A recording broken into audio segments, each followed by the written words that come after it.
Hey, Pete Winiarski here, founder, CEO of Win Enterprises, LLC. And yes, we want to help you to transform yourself, your team, and your company. And that's why we're here. We just had a conversation with a small business person, and they were asking, hey, tell us about like the difference between what you do in the consulting world and for small businesses, because there's a lot of similarities, but there's a lot of differences as well. And today's conversation relative to understanding your competitors, understanding your competitors is a lot of what a larger company tends to do naturally. And we talked about that a little bit, right? Because we play in the world of strategy and execution, right? Operations, execution stuff, leadership and culture. And what a larger business tends to do relative to strategy is understand their customers really, really well. Of course, small businesses, and this is why we got into small business advising in the first place, is they struggle to just understand what they're doing on a day-to-day basis in a lot of cases. So you might just be, as a business leader, you might just be trying to I got to get the next clients or customers in the door, so to speak, because my revenue is down. I need cash flow, right? So that's a perspective to add into what you want to do is not just be narrowly focused on what am I going to do today, right now to survive, but also what can you anticipate that you need to have in place by understanding your competitors a little bit differently. So this is the whole conversation about competitive advantages, understanding the risks and understanding your advantage in the equation. Before we get there, let me just remind you to come on over to More Revenue, More Profit, the Facebook group, More Revenue, More Profit. Join up. This is where we're adding extra. We're pumping the extras into that group. Yes, we're here with you now, but if you want more than what we're doing here because you want to interact with us more directly, rather than just passively hanging back and capturing this conversation that we're having from a one-way direction, why not make it a two-directional thing? So come on over, More Revenue, More Profit, that Facebook group, and interact with us there so that you can ask and you can respond and you can pile on and all those things that are benefits to really helping you and your business to take off. So let's talk about your competitors. And first, you've got to decide and recognize who are your competitors in the first place. And I'm going to stretch your definition a little bit here because for a lot of companies, they think, well, I don't have to worry about them. They're really not my competitor. They're the big boys, or they provide other services. They don't do exactly what I do. Well, maybe they do, right? And maybe your customer thinks of them as someone who could offer your particular services. A lot of people say, well, no, I'm not really about competition. I'm about making the pie bigger, and I want to collaborate with people. Listen, I get it. In fact, that's a strategy that we encourage you to consider to employ for your business. However, in this conversation, right, in this context, understanding the other people out there who provide a service to your desired customer and how do they do it is really the question here. So I was avoiding the word competitor because for some of you that may be like, well, I'm not sure that person's a competitor. Here's the stretch of your definition. Think of your competitor as anyone that your customer could elect to purchase products or services from instead of you, right? So sometimes if you're a small business leader, think, well, that's a huge company and they supply to the huge people and I work with a smaller market. So, they're not my competitor. But what if your desired customer bought from them rather than you? Suddenly they are your competitor, right? They are your competitor, and you need to appreciate and understand that. So get the definition of who your competitors are nailed down first, right? That's job one. Now, the question, how well do you stand out and stand apart and stand differently is what you're after here. You want to identify what's unique about you, what's different about you. How can you position yourself in the market to dominate, right? To just absolutely, perform as well as you want, have more business than you want, have, that level and beyond, and not worry about, quote unquote, the competitors. Well, it starts with your customer. Even though we're talking about competitors today, it starts with your customer. What does your customer care about? What's the problem your customer's solving? What do they consider to be value? So as your customer is considering, I've got to crack this problem and I need help, who might they call? And what do they care about? So first of all, you've got to absolutely understand that. We talked about that on a recent live the other day, really appreciating and understanding your customer at a deeper level. So go back to there, make that your starting point on understanding your competitors, is to understand your customer intimately. And if you now understand, well, here are the top 2, 3, 4 things that they value. Now put on your independent hat, my hat of independence. I'm not biased by myself, for me against competitors, for me against them, right? Not that at all, independently. Now assess, how well do different companies provide the value that your customer cares about? Now that might seem like a little bit of a trick, because naturally you're going to be like, well, I'm amazing because I'm me, and my competitors are awful because they're them. So you got to go independent. Independently stack up yourself, your company, side by side with the other choices that your customer could elect to do business with on the product or service that you provide. And now let's ask the question, how well does everybody stack up on their first value, their second value, their third value? So if your customers care about speed of installation or speed of response, how well does everyone do on speed? And naturally, you might have to make some assumptions here, because maybe you don't know how they do what they do out there in the world, the other competitors, the other business choices.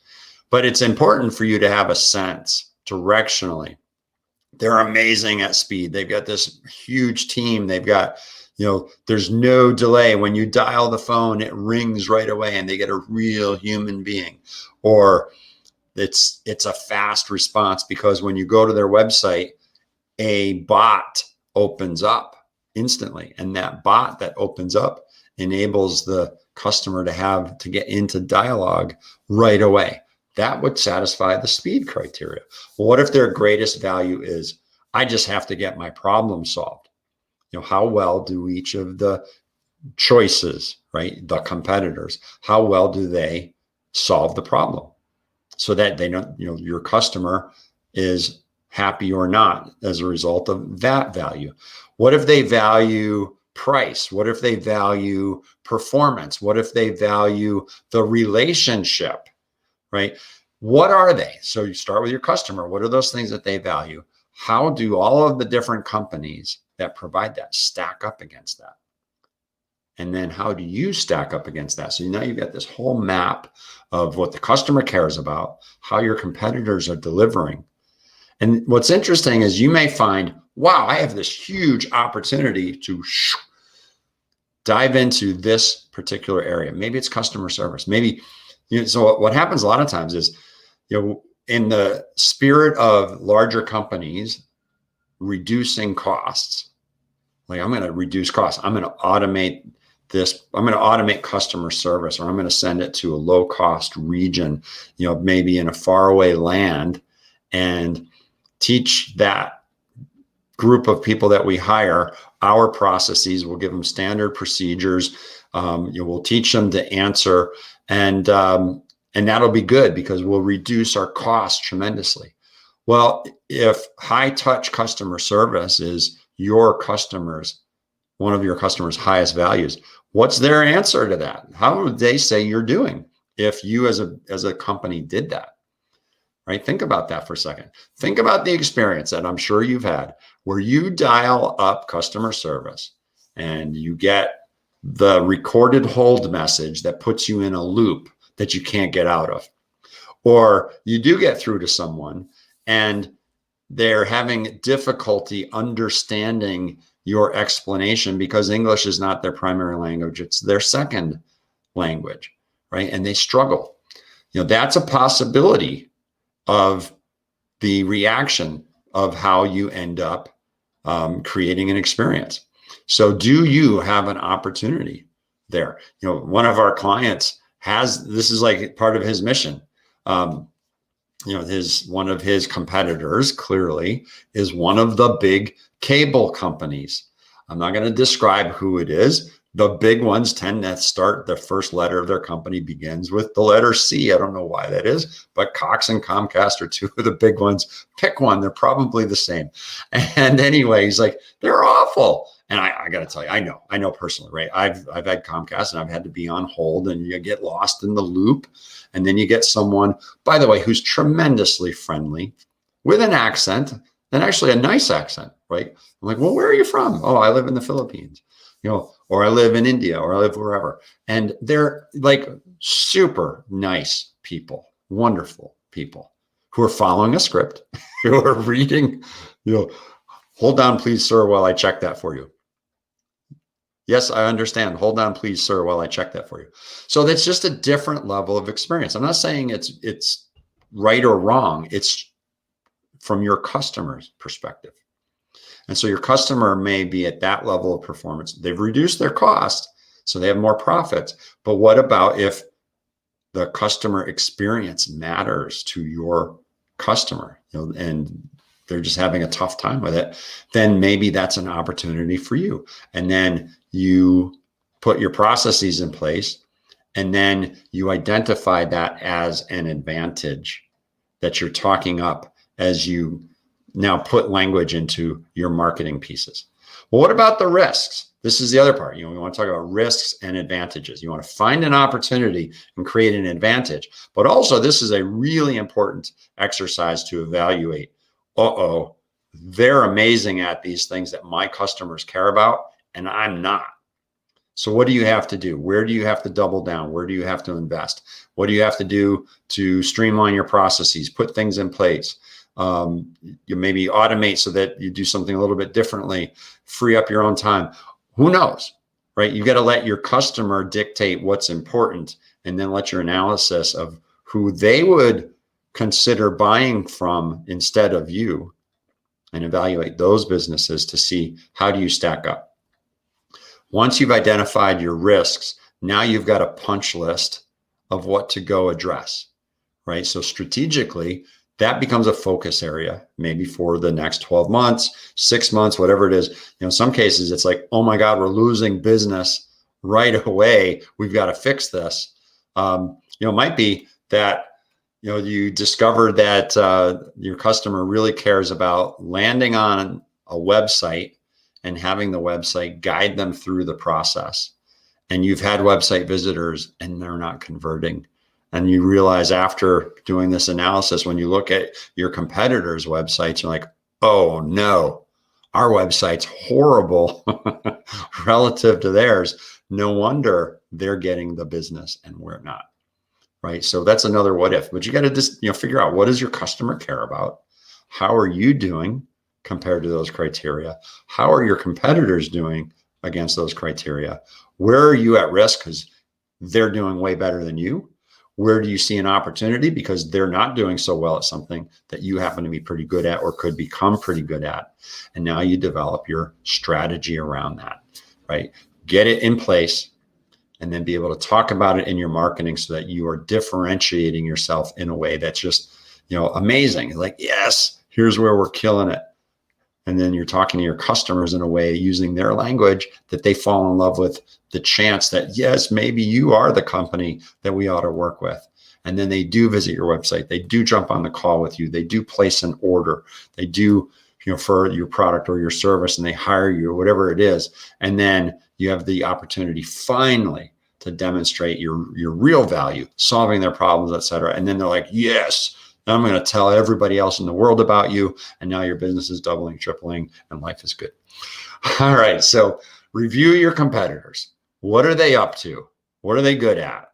Where do they deliver versus you? And where do you excel and are different than them? But also, where do you have risk because you're not as good as them? And then put some things in place.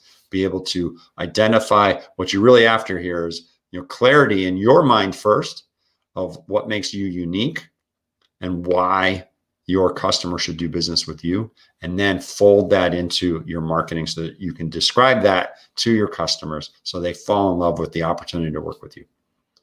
All right. Come to More Revenue, More Profit, the Facebook group. You can go to morerevenuemoreprofit.com. You can do that as well. There's some cool things there for you equally, but essentially, here we are on doing a live. So let's get you over to More Revenue, More Profit, the Facebook group. So it's facebook.com/groups with an S/more revenue, more profit. Join us there. Let's help your business take off and thrive. All right. Take care, everyone. We'll catch you in 2 days.